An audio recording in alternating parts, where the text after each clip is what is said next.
are actually going to continue with the video a little bit more, and I'm going to go over demonstrating how to make the mini part for the machine shop lab class. Okay, I have this in two views now, so hopefully you can see what's going on with the part as well as what I'm doing with the machine.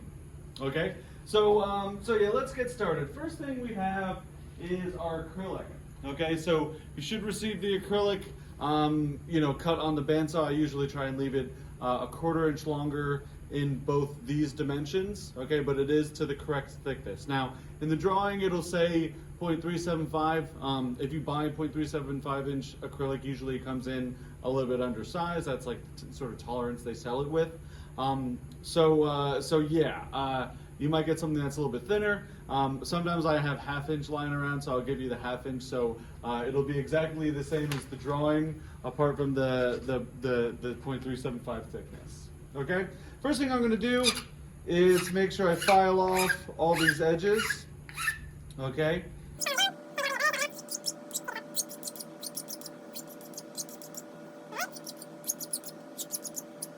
So now what we'll do is, after all the burrs are removed and all the loose bits of plastic are sort of off, you don't want it to sit in the vise uneven, okay?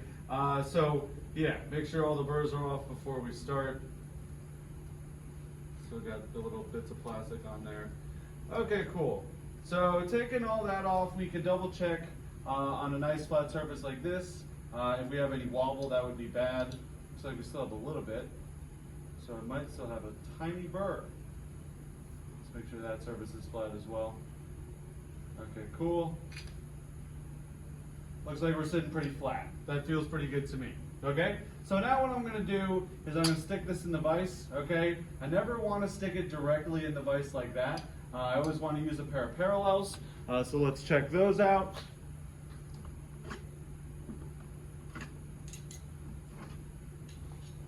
Okay. So yeah, let's take a look at a couple of different sizes of parallels. First, let's talk about these. Okay, so these are the tallest pair of parallels. I could use these if I were facing the material. So if I were using like a facing end mill, which I went over in the earlier part of the video, I would want parallels that were this tall. Okay, but yeah, for this, I'm not going to be facing, so I don't really want these because I want to be able to grab it by a little bit more surface area.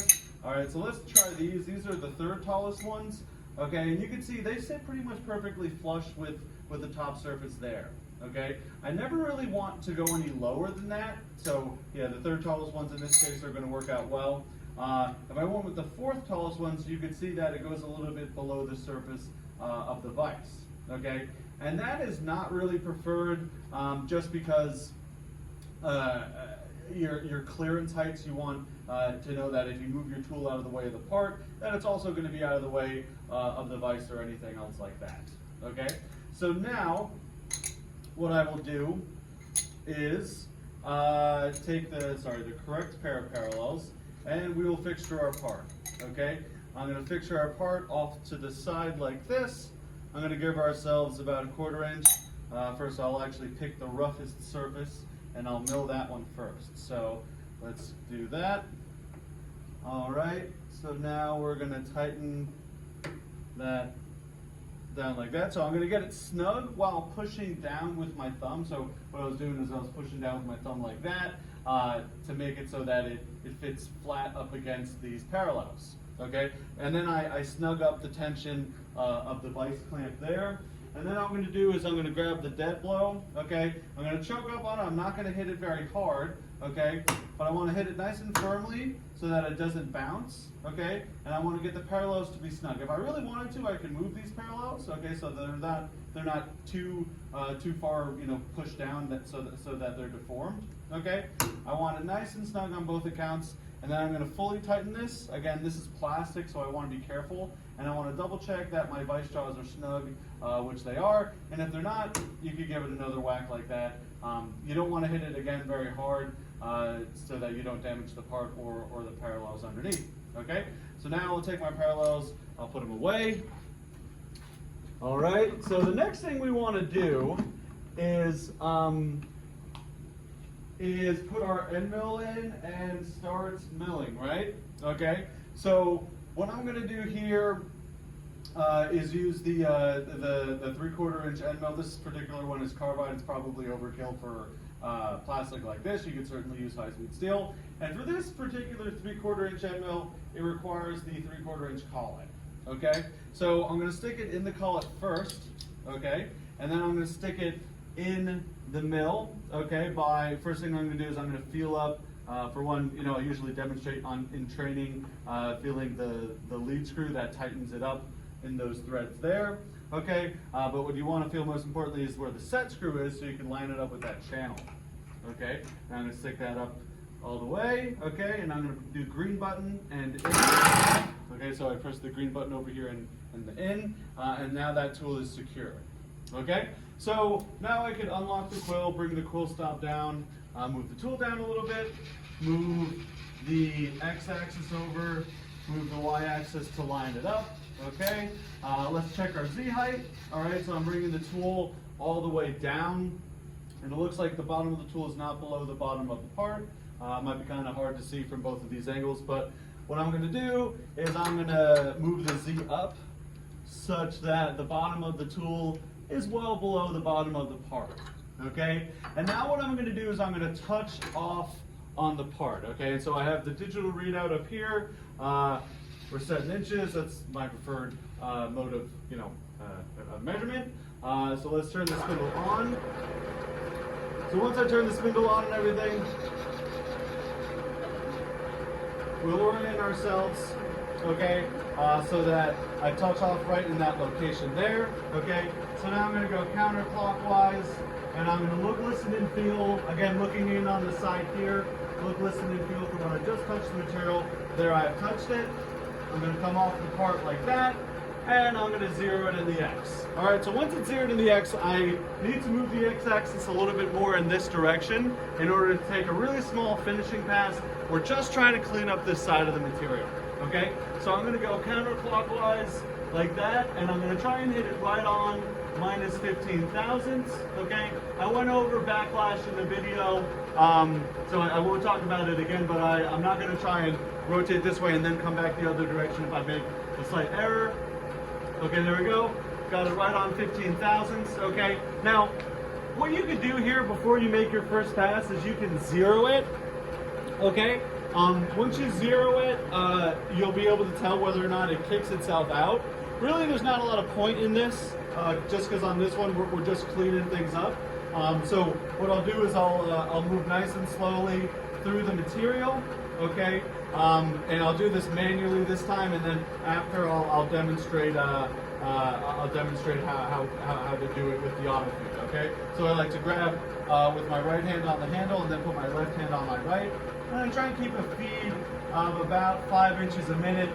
You probably can't see that F there on the screen, but if you remember from previous parts of the video, you are able to see what the feed rate is by looking on the screen there. And I'm trying now to keep the feed rate as consistent as possible to around 5 inches a minute.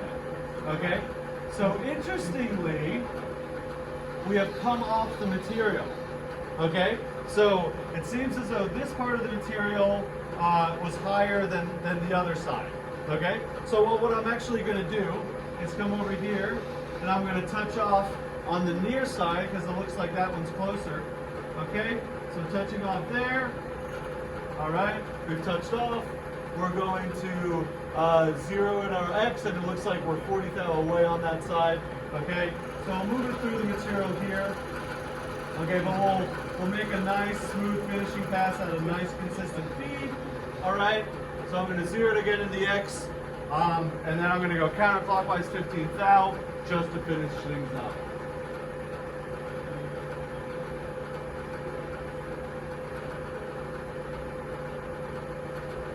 Again, trying to hit it right on, just like we did last time.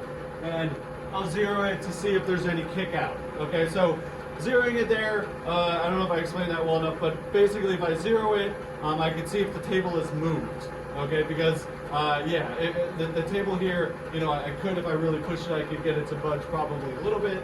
and there's always some amount of loading whenever you're making a cut, even if material is as soft as this, okay? So we'll do that manually again, and then next time I'll demonstrate the auto feed. So again, going through nice and smooth. You could choose to do this manually, okay? You know, there is the auto feed, and that is very useful and very helpful.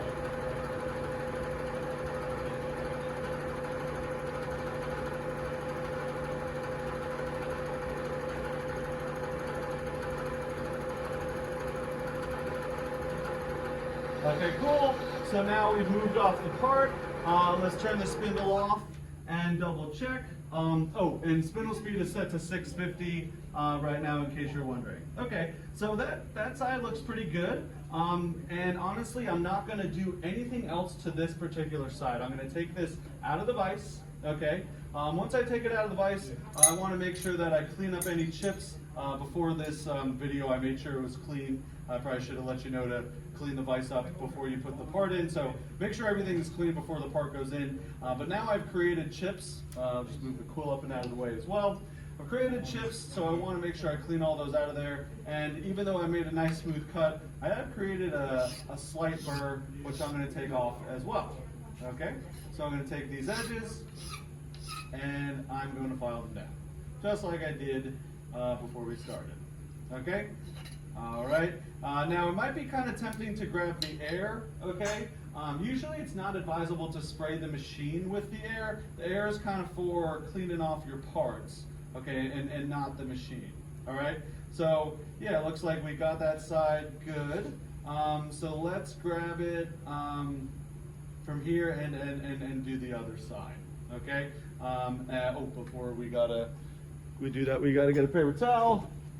And we got to clean our vise, okay? And we'll also make sure our parallels are clean as well. Oops. Parallels are clean, okay? And I usually scooch them around like that.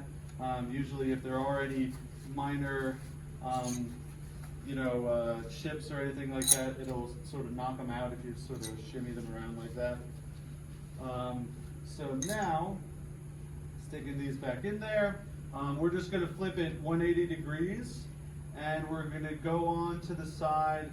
We just milled there, and we're going to mill on the other side. Okay, and I can see this side also has a little bit of a curve to it, so I'm going to start from there and touch off and make another cut. Okay, so again, sticking this in the vise, I won't go bother explaining how to do it. Fixturing it.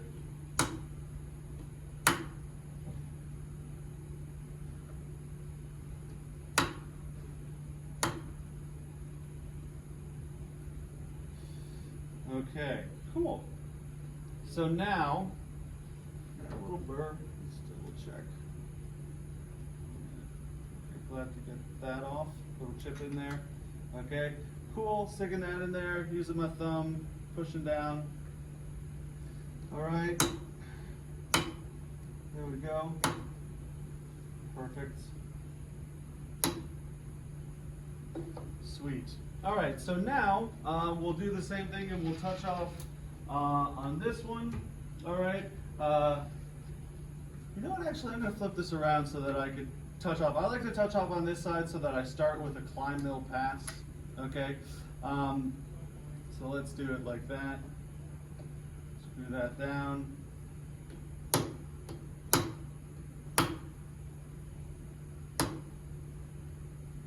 So yep. Turn that down.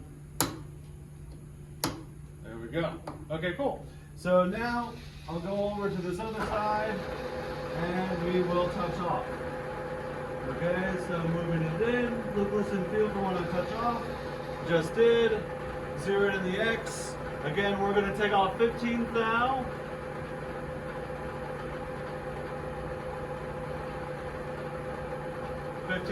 There we go.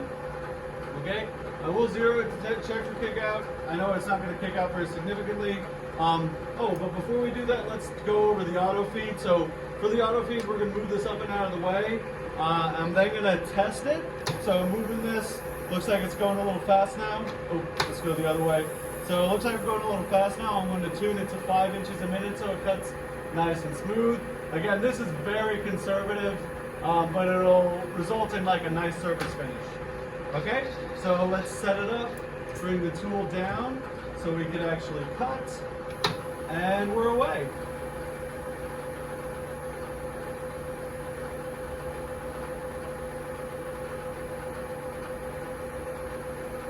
Okay, and as you can see, maybe it looks like it kicked out ever so slightly. I'm not too concerned about that.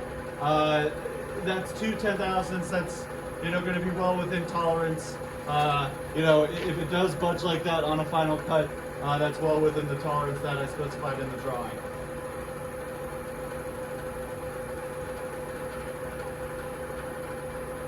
Okay, great.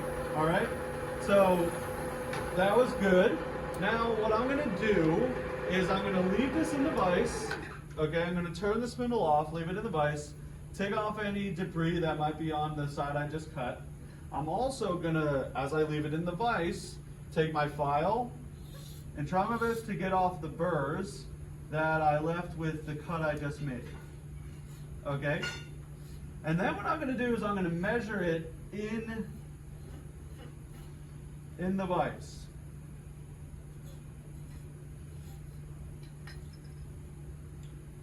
I'm going to measure it in the vise. Okay, here we go. So grabbing my calipers, all right. What we're going for on both of these sides is 2 plus minus 0.01 inches. Okay, and we could even do better than that. So what do we got here now? So, all right, so I'm looking at 2.06.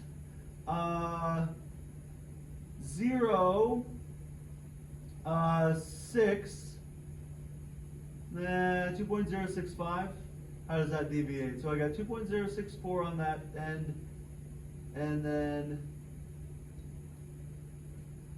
2.065 on that one. So we have a pretty low deviation, and again, we'll probably improve upon that with a couple more cuts here. So yeah, all right. Let's figure out how we want to cut this. So we have 65 thousandths left, roughly. Okay. So what I'm going to do is move it in 50 thou. I usually say that's the maximum cutting amount that you want to do with like metals. With acrylic, I could definitely go more than that, but we'll just stay conservative. Why not? It doesn't have to be exactly 50 thou, but I am going to zero it here, okay? I zero it every time I plan to measure, okay? And it just so happens that I didn't have that much material to play with on this particular side, okay? So I'm going to bring the tool all the way down, lock it out, all right? Flick it back into high range, and then I will I'll make another cut, okay? All right, and you can see the chips as they come off. A couple of things to note as you're making like a big cut, like a big cut like this.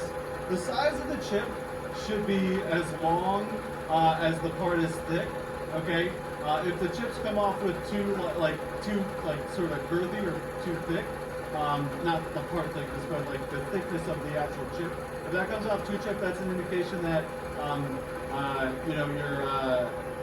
your feed per tooth is too great, which could mean a couple of things. It could mean that the amount you're cutting off is too much.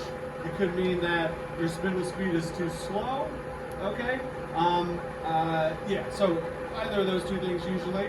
And then other things you could be doing. So if the particles are very small, like dust, these are pretty good sized chips. But if you make really small like particles and you're making dust, then usually that's an indication that your spindle speed is too high. Okay, and that usually doesn't give a good surface finish, so that's typically not preferred. Okay, so great. So let's move this up and out of the way. Okay, I'm going to refresh our 0 on our digital readout. Turn the spindle off for a second, and we will do the same thing again with the file, and we will make sure that we are nice and smooth. Okay.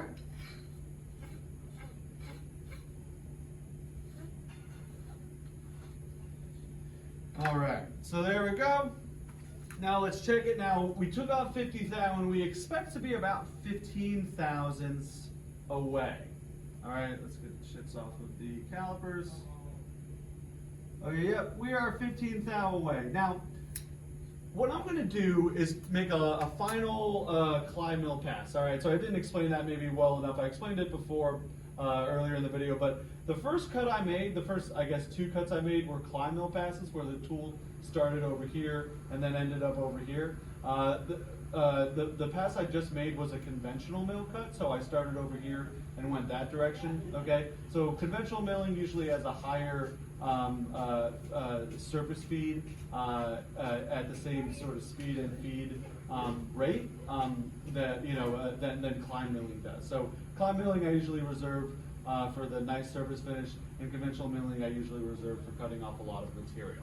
Okay, so again, we have 15 thousandths, and that's what I'm gonna try my best to cut off. Normally on a finishing pass, I will overcut.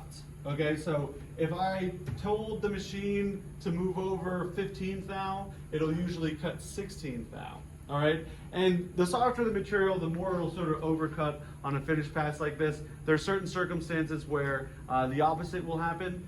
Basically, you'll have an undercut where you have like a really hard material and you're trying to take a lot off of it. But this usually overcuts. Okay, so I'm going to move it over to 14 thou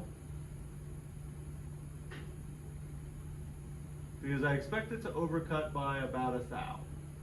Harder materials will again overcut a little bit less on this finished pass.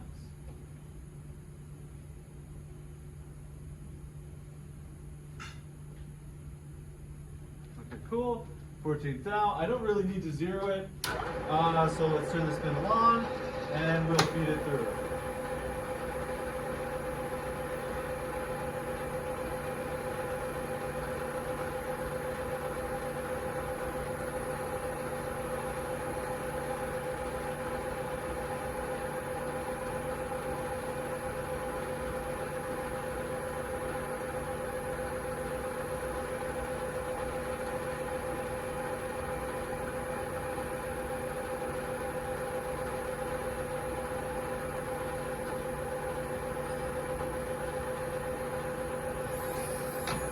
Cool.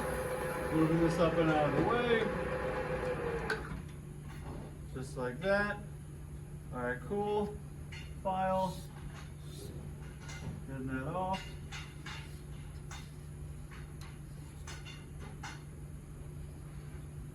And I'll use little edges as well if I can help it.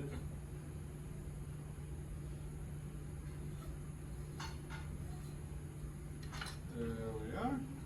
Okay, and let's see where we are at. Hopefully we can get this to be right at the 0, and we do. Hopefully that comes off in camera, but we are right on the 0 there. So we've exceeded the tolerance. Well, not exceeded, but we've done better than the tolerances have told us to on that particular side. So great.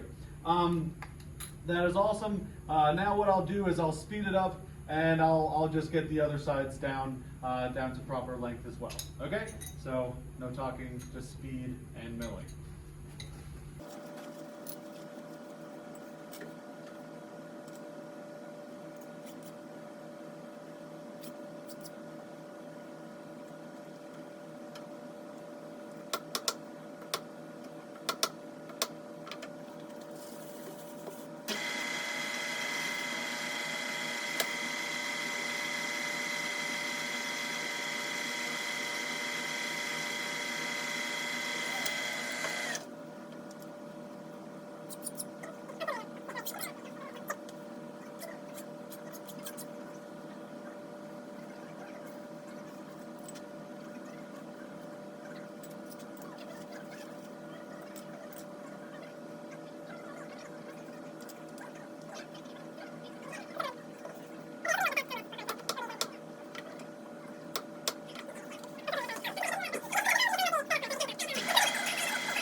to length, or sorry, not quite down to length. We have, double checking, we have, I'm getting 10.5 thou left. Okay, so we're going to take off 9.5 thou.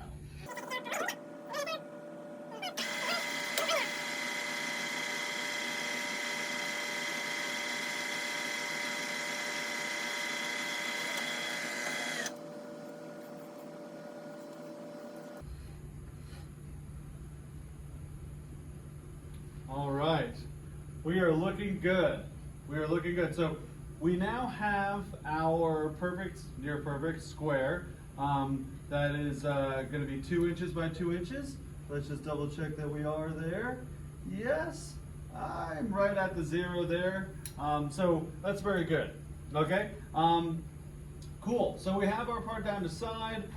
As we were milling it, the milling procedure went really very smoothly. I talked a little bit about kick out. You know, harder materials would kick out a lot more. And if I needed to, I could use these locks here. So these 2 locks here block out the X, so it makes it so that the X doesn't move. And this guy here makes it so that the Y doesn't move. I guess I didn't fully explain that earlier. But you have these locks so that if I did kick out, you know, I could secure it a little bit better. But yeah, with this acrylic really wasn't necessary, and the whole milling process for the sides was really very easy. So now what we need to do is we need to put the bolt pattern in there with all the specifics, okay? And in order to do that, we need to reference this top edge. You can see my A and B datum converge on this point up here, okay? And that's the point that we want to touch off on, okay? So why do we want to touch off on the upper left-hand corner? Well, whenever it's in this vise here, like usually in the milling machine, it'll be on this vise. The upper left-hand corner is going to be the most logical. Why? This upper jaw doesn't move.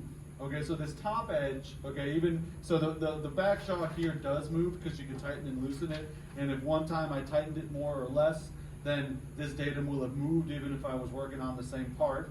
Okay, so the back jaw doesn't move. Usually that's the better one to touch off on.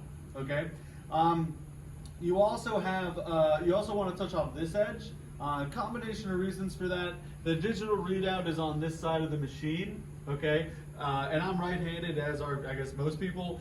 So I'm like kind of back and forth between these 2 handles, which usually makes sense to touch off on the opposite side of. Okay, because you could be using something like this, which is a mechanical stop. So it's got like a magnetic base, and I could push, well, this rod is not long enough to reach the part in this particular situation, but we have longer rods than this, so you could basically push the rod up against the part, you could lock this out, and then you'd be able to take the part in and out, and it would keep the same position, okay? And you wouldn't have to touch off on it again, okay? So yeah, the way we touched off before was a little bit destructive, I would say, right? So we touch off and we literally cut the material, and we define a 0 by virtue of, like, you know, cutting into the part. All right. So there are other ways to find an edge. One of them is using an edge finder like this. Okay. So yeah, this is an edge finder. So yeah, let's go over using that. First of all, it won't work in this collet, so I want to take it out, meaning I want to bring the quill all the way up, quill stop all the way up. All right, and we're going to do green button. Okay, taking our tool out again. But before any tool change, in or out, quill needs to be all the way up, quill stop needs to be all the way up as well. Okay, now I'm going to put the collet away. I could put the end mill back in its sheath, and we can keep going. Okay, so next thing we'll do is we'll put the drill chuck in. So yep, let's do the same thing we did before. We'll find where that set screw is. Going up like that. All right. The drill chuck sticks out a little farther, so I'm actually going to bring the table down slightly. Table down like that. Okay. So I'll touch off on both axes. Looks like I might have enough to touch off on the edge of the part here. Sometimes I prefer to touch up on the part itself and not the edge of the vise, but you can touch off of both. Let's see, is there enough material there? to touch off on. Yeah, I think that should be just about enough. Okay, so before I start the spindle with these edge finders, basically, yeah, it's not really good to do what I'm doing here, but just to demonstrate, you know, you can twist this back a little bit, and if you look to there, you'd see a spring. Don't really do that. It's not really good for the spring calibration, but that spring is very important, and it's kind of easier for me to demonstrate how this works rather than you know, trying to explain it here. Okay, and you know what? Just so that this camera can see me best, let's do the y-axis first, and then I'll do the x-axis first, and then I'll do the y later. Okay, so I'm going to bring the edge finder down to where the tip is slightly below the surface. Okay, and again, I keep it kicked out all the way to the side, such that when I start the spindle, okay, it's wiggling like crazy. Okay, so I'm going to step over here. First of all, I'm going to look in on the side until the edge finder starts to sort of touch the material. When it starts to touch the material, I don't want my head to be close to the, you know, looking in like this, okay? I want to be stationed to where my belly is at the handle that I'm moving, okay? So I'm going to continue to go clockwise, all right? So there are three phases to this tool, okay? There's the wiggle phase, the concentric phase, and the kick out phase, all right? So we're going to use those to find the edge, and I'll show you how to do that. So I'm continuing to go clockwise, and as you can see, the tool is getting more and more concentric. Hopefully that's coming off on camera, okay? And I'm going to keep going a little bit more, going very, very slowly with the rotation. As you can see, just then, it kicked itself out. Okay, so let me just double check that's coming across on camera. Yeah, you can ever so slightly see it, okay? See, it's kicking itself out to that side, sort of towards the base of the mill. Okay? So what I'm going to do now is I'm going to lift the quill up, and I'm going to zero the x-axis. Okay? Turn the spindle off so you can maybe hear me a little bit better. But effectively, all right, what we have just done is make it so that the tip of that cylinder, so I'll use this cylinder as an example. This is another tool, but pretend this cylinder is the tip of our tool there. Okay, so what we've done is we've moved our tool into the part. My hand is the part surface. Okay, and this is kind of looking from underneath. We've moved our tool into the part surface. Okay, and that spring is calibrated such that when the very edge of this cylinder is tangent, I mean just barely touching the edge here, okay, it kicks itself out to the side. Okay, so it'll wiggle, go concentric, and then kick itself out. That is when this very edge is perfectly concentric with that side. Okay, now what we're going to do is bring the tool up and then over a little bit, such that the edge of the part is directly over the center line of the tool. Okay, tools have different diameters, but all tools have the same center line. Okay, so after I've zeroed in the X, I'm going to go with the X handle exactly half a rotation clockwise to 0.5 inches, and I'm going to try and hit this right on. There we go. And we're going to zero that, oh, not 0.05, sorry, 0.1 inches. Okay. You know, I'm going to do that again. Do that again. Okay. So kick itself out to the side, okay? I like to kick itself out to the side as much as possible, okay? So yeah, all right, so doing the edge finder thing again. All right, so next we're gonna use, yeah, okay. So now we're gonna use the edge finder, okay? So in order to do that, what we're gonna do is, okay, so yeah. With the edge finder in there, we're going to touch off on the this face first, okay? So we're gonna touch off on this face first, and that'll be in the x-axis direction. I'm gonna bring the tip of the tool a little bit below the surface of the part, okay? Turn the spindle on. Again, I have this pushed.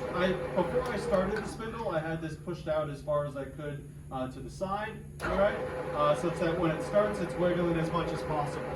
Okay, I'm going to come into the part like this, okay, and it's going to get more and more concentric, and as it gets more and more concentric, I want to go very slowly. So three phases to this device. Okay, there's the wiggle phase, concentric phase, and the kick out phase. Right now we're coming towards the concentric phase. I'm going really slowly, again, keeping my rotation clockwise, moving the part towards the tool there, because it's actually the part that's moving. Okay, going clockwise and waiting for it to kick out to the side.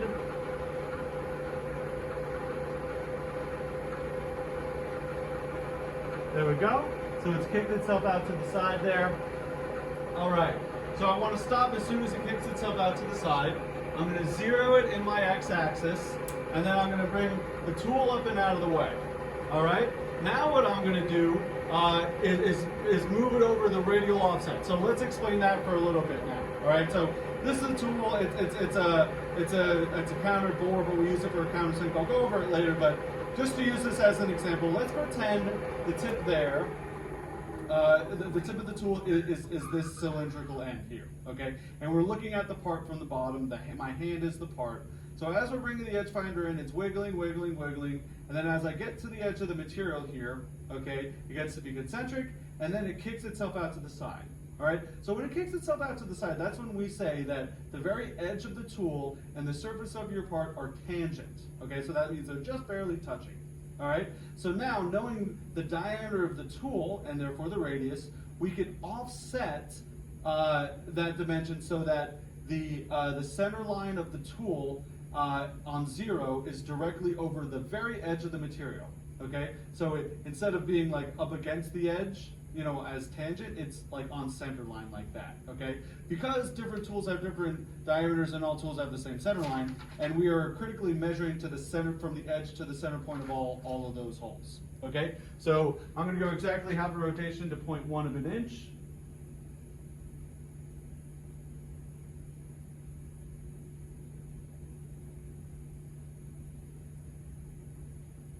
Okay, and I'm going to zero it there. All right, perfect. So we've touched off in the x-axis, so let's go over and we'll touch off in the y.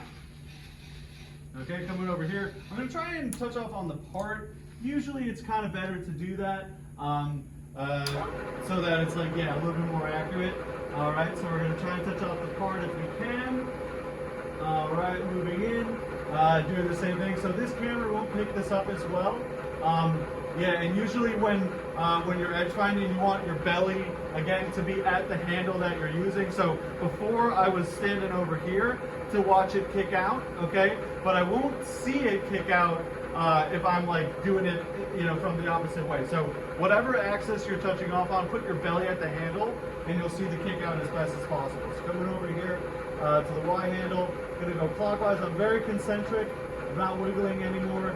Should be very close to the kicking out. There we go, it's kicked out.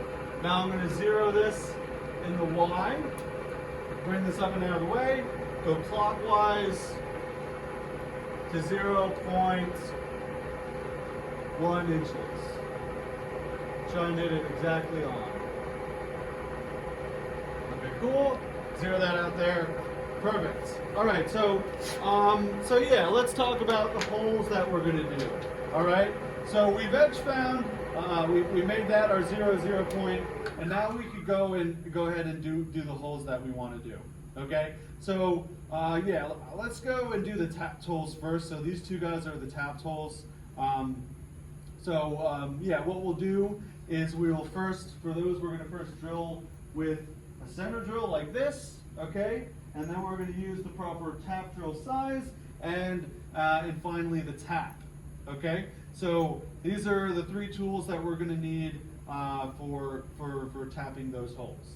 Okay, sorry, there we go. These are the three tools that we're going to need for tapping those two holes up there. Okay, and you could also use alternately a tap wrench as well if you don't want to have it directly in the middle. Okay, so let's do that, and we'll move to position. So position, we're going to go half an inch down and 1.5 inches over. Okay, so that'll go half an inch, well, minus half an inch in the Y.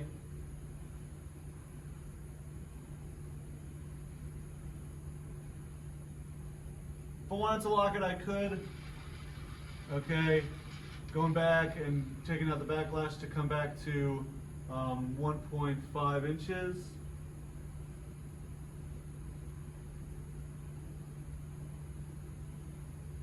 There we go. And yep, let's put our center drill in. So the center drills usually have two sides. This particular one that I grabbed, one of the sides broke, so I'll just use the one good side. I could use a center drill that was slightly bigger than this as well. We have a couple of different sizes of center drill that'll work for this. Center drills basically just allow us to create a small indentation on the surface so that the longer drill bits don't deflect as they're going in. Okay, so turning the spindle on, doing a little bit of a peck. Okay, now center drills are also helpful because they allow you to check if you got everything right in terms of your edge finding. Okay, so we move that to about 1/2 inch. Okay, looks like, yeah, that looks pretty perfect to me. All right, at 1/2 inch, and this one should be 1.5 inch. So we'll just double check that. Okay, yep, I believe it. We are, yep, right on 1.5 inches. That looks good. Okay, so we have our position checked. Now, you can do this a couple of different ways. Sometimes I'll just stay at the whole position and do and use all the different tools. But yeah, you could like kind of go back and forth. That kind of depends on your workflow. Usually older machinists will say do all of the center drill holes first, so that you could be like really careful with your positional accuracy of the center drill, okay? Because then after that, you don't have to be quite as accurate with the location of the drill, because the like sort of hole position will be established by the center drill already, okay? But I'm gonna just stay in this position and use all the tools, because I'm gonna actually demonstrate two slightly different ways of tapping. One is a little bit more conservative than the other. But anyways, tightening the tool in there, turn the spindle on. I'm going to bring the tool down to where it's about 1/4 inch off the material. And I'm going to yank the handle out and bring it to top dead center, such that when I'm in the part there, the handle is kind of like in front of my face. So come down a little bit, come out, break the chip, down a little bit, come out, break the chip. There we go, and we're all the way through. Okay? So something I remembered, I should probably increase my spindle speed, because usually like acrylic at the bottom when you're drilling, it sort of tends to crack. It did ever so slightly there, but not really that big of a deal. Also, I forgot to go over, this is a number 7 drill bit. Okay, I should show you on this one. This is a number 7 drill bit. Okay, it says 7 there. Hopefully it comes across the camera, you kind of see it. You can also measure it and figure out which one it is, but this is the specific tap drill size for a 1/4-20, okay? And as you can see, our drawing tells us which one to use, which is a 201, which is a number 7, okay? That's telling us to go through. So now we'll use the tap, okay? So I'm gonna show you the really conservative method of tapping with the milling machine. So I'm gonna tighten this up in there. So I tighten it up in the chuck, and then I use the brake here, and I push. It pushes tangent to the machine, that's how I like to say it. And then I grab onto the bottom knurled portion and I can tighten it up like that, okay? So now what I'm gonna do, bring this down into the surface onto the part. I'm gonna put it into neutral. I should grab myself some tap magic. Okay, we'll add a little bit of tap magic here, like that, all right? Again, I'm gonna bring my handle to top dead center, putting just a little bit of pressure. I'm not pulling hard. 2 little fingers, constant pressure, and we are gonna start screwing it in, okay? So now, once it's established, I don't need to hold on to this anymore, and I could go in a little bit, come out, break the chip, in a little bit, come out, break the chip. Just makes it easier to go through. So yeah, so chip breaking and tap magic make it like a sort of smoother experience. Okay. So let's move that all the way through like that. Okay, great. And now I'll move it all the way out. And I'm gonna, as I'm rotating it, I'm gonna take a look at my handle and just make sure that I don't like move the handle until it stopped moving. So I'm rotating the handle, okay, and it stopped moving there. That means I could pull it out, and I'm not in danger of stripping any of the threads I just put in. Okay, great. So now we'll go down to that location. So we'll be X to 1.5, Y to 1.5. Whoops, went a little bit too far. Come back, take the backlash out, go to 1.5. Try and hit it. Ah, dang it. Try and go to 1.5. Third time's a charm.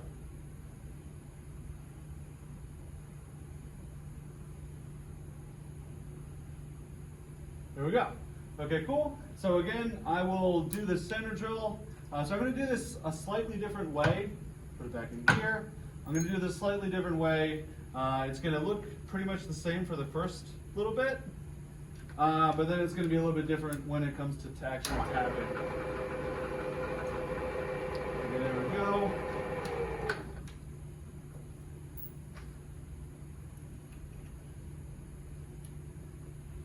All right.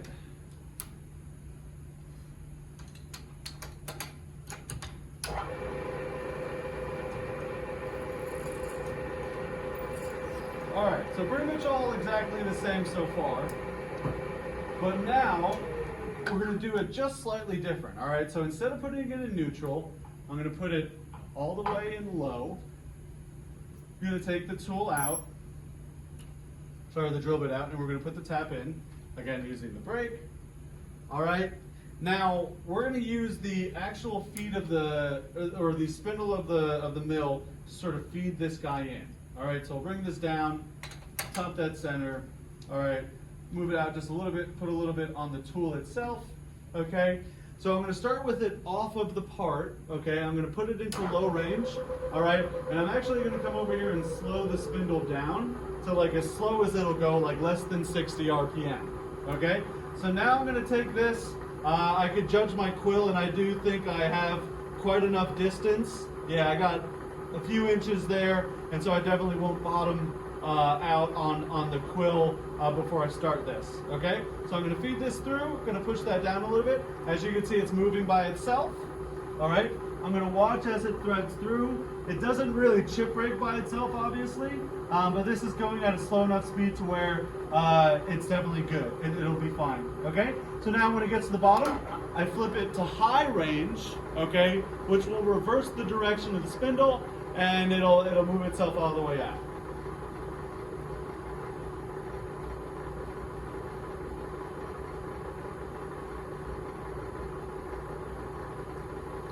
Okay, great, cool.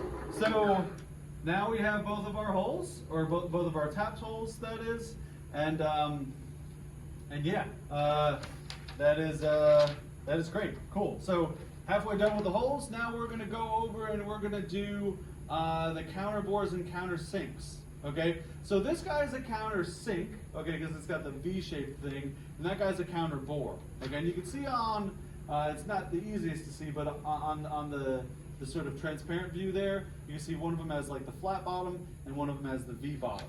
Okay, so so yeah, let's do the countersink first. Okay, so this is I used this before to demo the edge finder on the bottom there, but what you use this for is actually doing a counter bore. So this is a pretty large counter bore, but I found that the angle here is the closest that we have to the angle that it specifies, the 100-degree angle that it specifies here.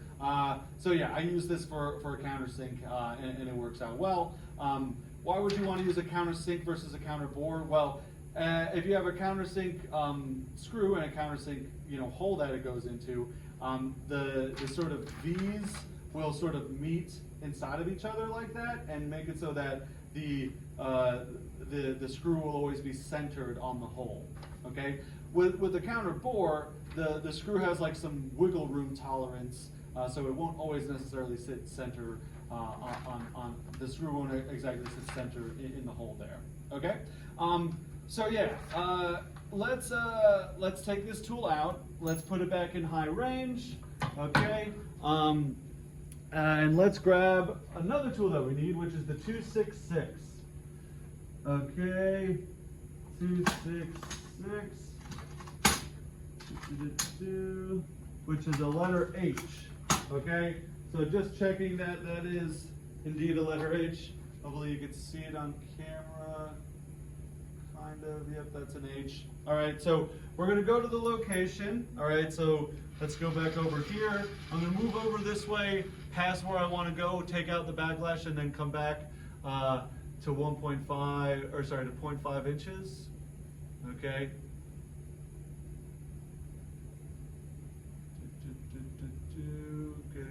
Going very slowly, approaching it. There we go. Now, in the Y direction, it looks like things have moved out a little bit, so I'm going to go back to that. I could use the locks if I want to, but it's not really worth it in this particular case. So again, readjusting the Y, taking the backlash out, readjusting the Y.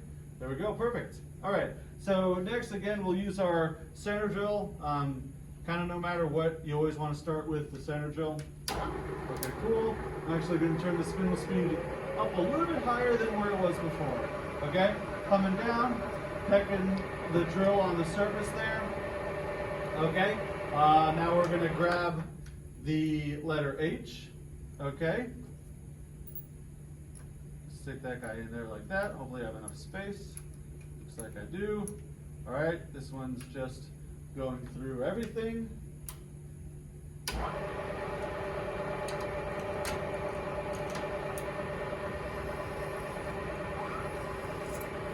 we go. Since I sped the spindle up just a little bit, it makes it so that it doesn't crack on the bottom side quite as much.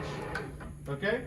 So next, the counter bore depth is going to be like really not that precise. I'm just going to go just a little bit deeper than like the full V, or the full cone, let's say. So I'll show you, and we're just going to do that by eye. All right, tightening that down. All right, and again, we're just going to eye this.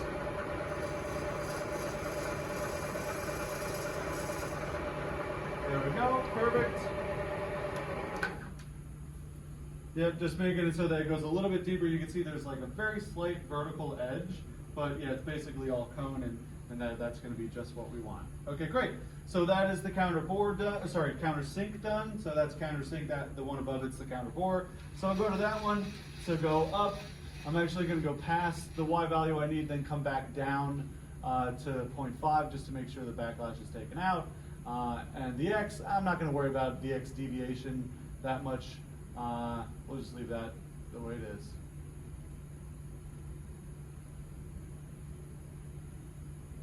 .5, there we go. Now we'll take this out. We'll again put our center drill in.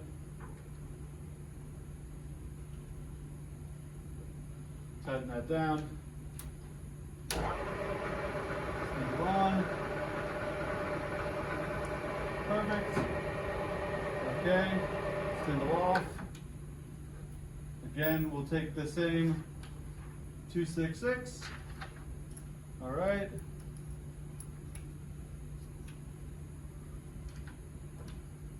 Click it on.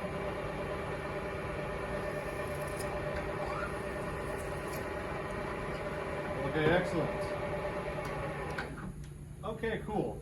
So now for the counter bore, there's a couple of different ways you could do that.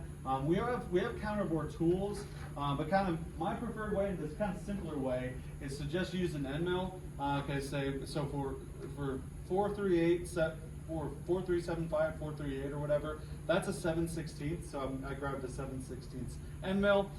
Normally you do not put end mills in drill chucks like this. However, what we're doing here is simply plunging. We're not going laterally, so it's okay to do that. So I'm going to stick this guy in there like that. Now, we want to zero out here, okay, because it has a depth here of 0.25 that it wants us to achieve from the surface. Okay, so what I could do this in a number of ways. I could bring this just off the surface there. Okay, I could lock it out, lock my quill out, and I'll also bring the stop up to that position there. Okay, now what I'm going to do is I'll take my drawing, take a non-important side of it, or just find a piece of paper somewhere else. There's other methods of zeroing out like this, but this is kind of the way I like to do it. Take the piece of paper, put it underneath the part there like that. Okay. going up like that. I'm wiggling the paper as, hopefully you can see what I'm doing with the Z handle. Wiggling the paper as the Z is moving. Moving it up like that. Okay, now the paper is snug. Okay, and I'm just gonna go another like 1/1000 of an inch or so, because the paper has some thickness to it. Okay, and then I'm gonna zero the Z. So there we go, I zeroed the Z. All right, that's good. You can take the paper out. And I can even unlock the quill at this point because I have the stop saving that position. Okay, unlock the quill, bring this up and out of the way. All right, so we're at 0 now. What I'm gonna do is bring it up in the increment of the hole, which is 0.25. So 0.25, 2 10,000s oversized, that's okay. And now I'm very simply going to turn the spindle on and then bring the quill down to the quill stop position.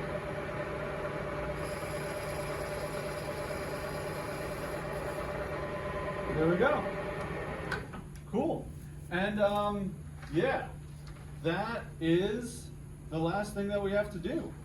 And we have a completed part, so let's double check everything. So yeah, all the sides feel nice.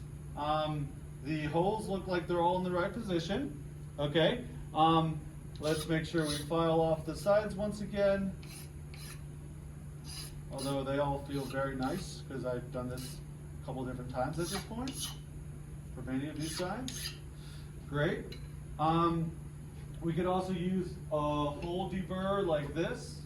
Okay, and we can sort of, maybe not on the counter bore, or the countersink I should say, but definitely on the counter bore and the tapped hole on both sides. That's nice. Okay, cool. And now we will check